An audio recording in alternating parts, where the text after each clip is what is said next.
Ikhwani, salam alaikum, j'espère que vous allez bien. Alors dans cette vidéo, Inch'Allah, nous allons parler du brûleur à fioul. D'accord?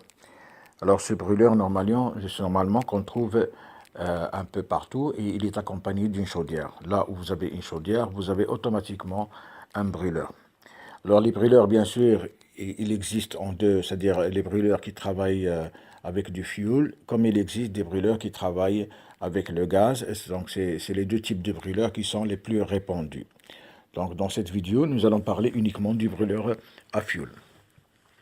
Alors ce brûleur, normalement, d'accord, il sert à chauffer l'eau, d'accord, contenue dans la chaudière pour, c'est-à-dire production de vapeur ou tout simplement pour production d'eau chaude. Alors c'est un élément mécanique où vient se mélanger le combustible avec de l'air comburant chargé d'oxygène.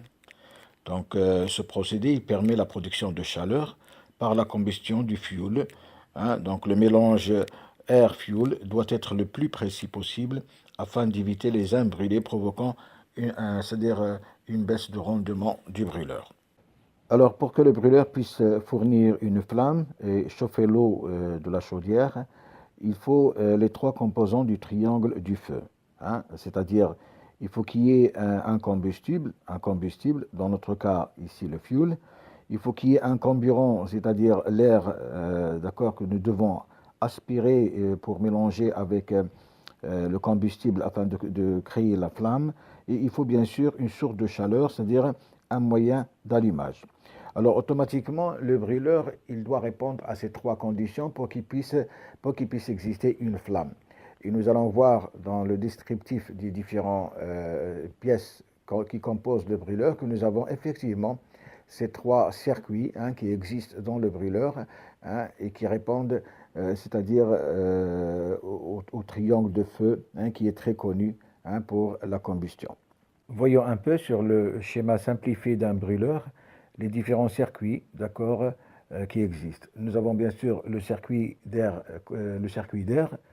Ce circuit d'air, il comprend normalement le ventilateur d'air repère 3, le déflecteur repère 11 et la volute repère 12. Nous avons également le circuit de fuel. Ce circuit de fuel, c'est-à-dire il englobe la pompe à fuel, repère 1, l'électrovanne d'alimentation du gicleur, repère 4, vous avez le gicleur, repère 6, et vous avez le réchauffeur fuel, repère 7.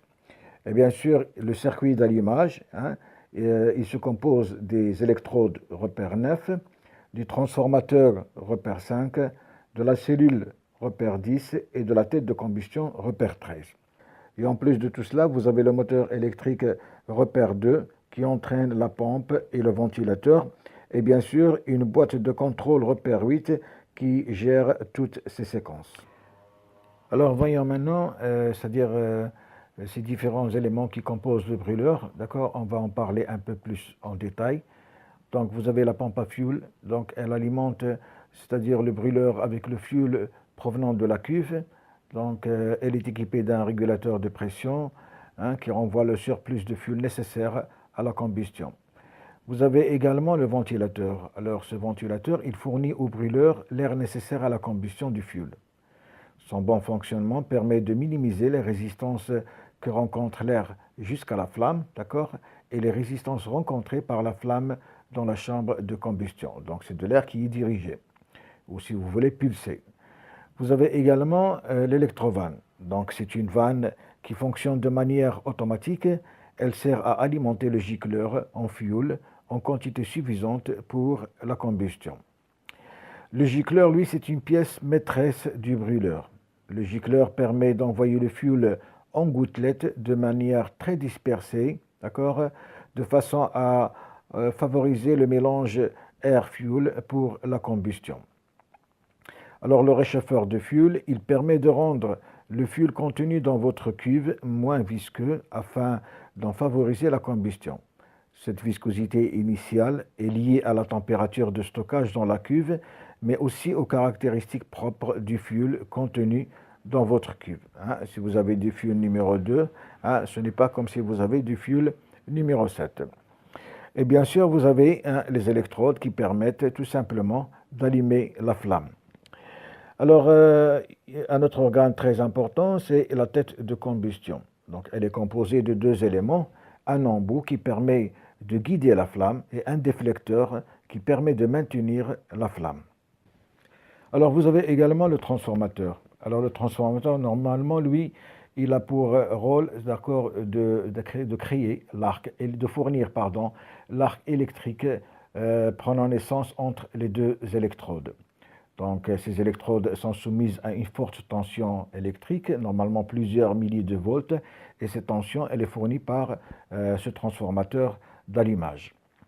Bien sûr, bon, le moteur électrique, lui, il entraîne aussi bien la pompe que le ventilateur.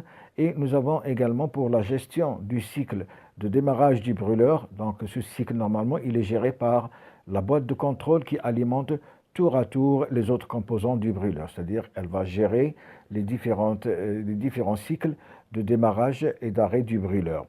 Donc, elle contrôle également avec l'aide de la cellule, d'accord, la présence de la flamme et commande si nécessaire la mise en sécurité du brûleur. Comment se fait la régulation marche-arrêt du brûleur? On sait que le brûleur, normalement, il est incorporé à la chaudière. La mise en service est ordonnée par le pressostat qui règle les pressions mini et maxi de la chaudière en cas de production de vapeur ou le thermostat de température en cas de production d'eau chaude. Donc le pressostat ou thermostat donne le signal au coffret de sécurité pour lancer le cycle de démarrage du brûleur. Le moteur électrique du brûleur se met en service et le transformateur est alimenté en courant. Alors le moteur, il entraîne le ventilateur d'air et la pompe à fuel, d'accord, tout en gardant l'électrovanne de départ fuel vers le gicleur fermé. Le fuel est dirigé vers le réchauffeur en partie et en partie vers la cuve de stockage. Le réchauffeur fait monter la température du fuel jusqu'à la température de consigne, c'est-à-dire pour avoir une bonne viscosité. Le thermostat du réchauffeur alors envoie le signal à la boîte de commande qui, après une temporisation, alimente la bobine d'électrovanne. D'accord? L'électrovanne s'ouvre et le fuel est pulvérisé par le gicleur à proximité des étincelles créées par le transformateur qui allume la flamme. Mais le travail de la boîte, c'est-à-dire de sécurité, ne s'arrête pas là. D'accord? La boîte doit recevoir de la cellule le signal de détection de la flamme pour décider de couper l'alimentation du transformateur d'allumage. Sans cela, elle met le brûleur en sécurité. Alors, quand la boîte de contrôle perd le signal de détection de la flamme, alors que la chaudière est encore en demande, la boîte réalimente le transformateur pour tenter de rallumer la flamme. Si elle n'y parvient pas, après une temporisation de quelques secondes, elle met le brûleur en sécurité. Bien sûr, si la boîte de contrôle est déclenchée, nous pouvons la réarmer, d'accord, en appuyant tout simplement sur le bouton rouge ou le voyant rouge de réarmement. Voilà, donc c'était un bref aperçu, bien sûr, sur le fonctionnement du brûleur. Nous avons parlé du brûleur à fuel, d'accord. Nous allons continuer dans les prochaines vidéos à voir en détail les c'est-à-dire les différentes pièces qui composent le brûleur, leur fonctionnement et comment est-ce qu'on peut les dépanner. D'ici là, je vous remercie et à la prochaine.